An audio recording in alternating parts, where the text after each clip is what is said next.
Ibu, bapak, saudara-saudari, adik-adik para sahabat Tuhan Yesus di Paroki Santo Yosef Medari dan di Stasi Santo Thomas Seyegen, juga para sahabat Tuhan Yesus dimanapun Anda berada, tetap semangat, senantiasa sehat, dan menjalankan protokol kesehatan. Juga jangan lupa untuk berbahagia, karena Tuhan senantiasa memberkati Anda semua. Marilah kembali kita belajar ilmu sejati pada hari Rabu, tanggal 23 Februari tahun 2022. Bersama dengan gereja kita memperingati peringatan wajib Santo Polikarpus, uskup dan martir. Marilah kita mengawali belajar ilmu sejati kita dengan berdoa. Dalam nama Bapa, Putra dan Roh Kudus. Amin.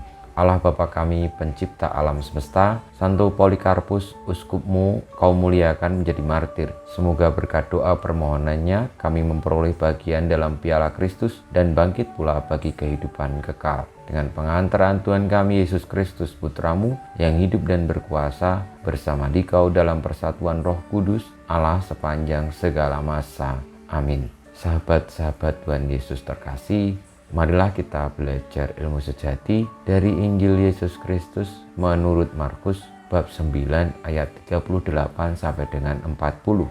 Pada suatu hari Yohanes berkata kepada Yesus, "Guru, kami melihat seorang yang bukan pengikut kita mengusir setan demi namamu. Lalu kami cegah orang itu karena ia bukan pengikut kita." Tetapi Yesus berkata, "Janganlah kalian cegah dia, sebab tak seorang pun yang telah mengadakan mukjizat demi namaku dapat seketika itu juga mengumpat aku. Barang siapa tidak melawan kita, ia memihak kita."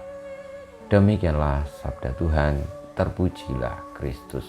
Para sahabat Tuhan Yesus yang terkasih, di dalam hidup ini, terlebih dalam dunia sekarang ini, kita seringkali menemukan beberapa hal yang membuat kita terpisah-pisah. Karena orang lebih suka atau cenderung untuk berkelompok dan bangga dengan kelompoknya sendiri, sehingga ketika ada orang lain yang bukan menjadi bagian dari kelompoknya, seolah-olah menjadi orang asing, lalu tidak bisa mengikuti, tidak mendapatkan hak yang sama seperti ketika orang sebagai sesama dalam satu kelompok itu.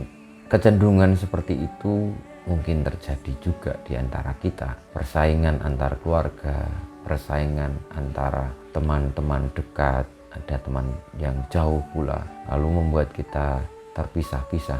Tuhan Yesus mengingatkan kita semua bahwa siapapun yang tidak melawan kita, itu ada di pihak kita.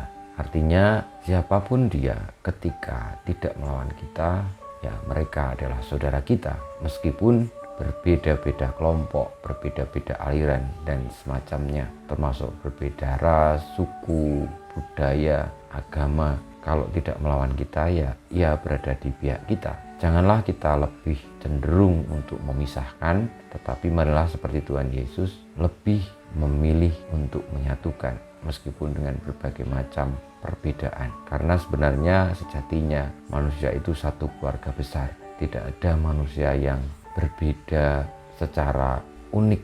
Misalnya seperti alien itu memang bukan manusia, tetapi sebagai satu ras manusia, meskipun berbeda latar belakang, suku, budaya, bahasa, agama, kekayaan, status sosial, tetap saja menjadi satu keluarga besar umat manusia.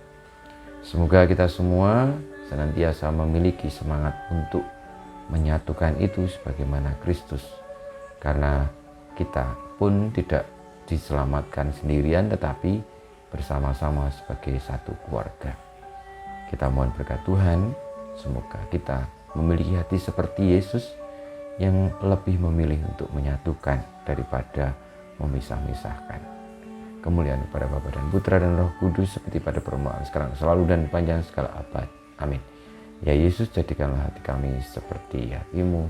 Tuhan bersamamu dan bersama Roh-Mu, kita semua hidup kita, perjuangan kita untuk senantiasa menyatukan meskipun berbeda-beda latar belakang, dan tetap menghargai perbedaan, senantiasa dibimbing, dilindungi, diberkati oleh Allah yang Maha Kuasa, Bapa, Putra, dan Roh Kudus.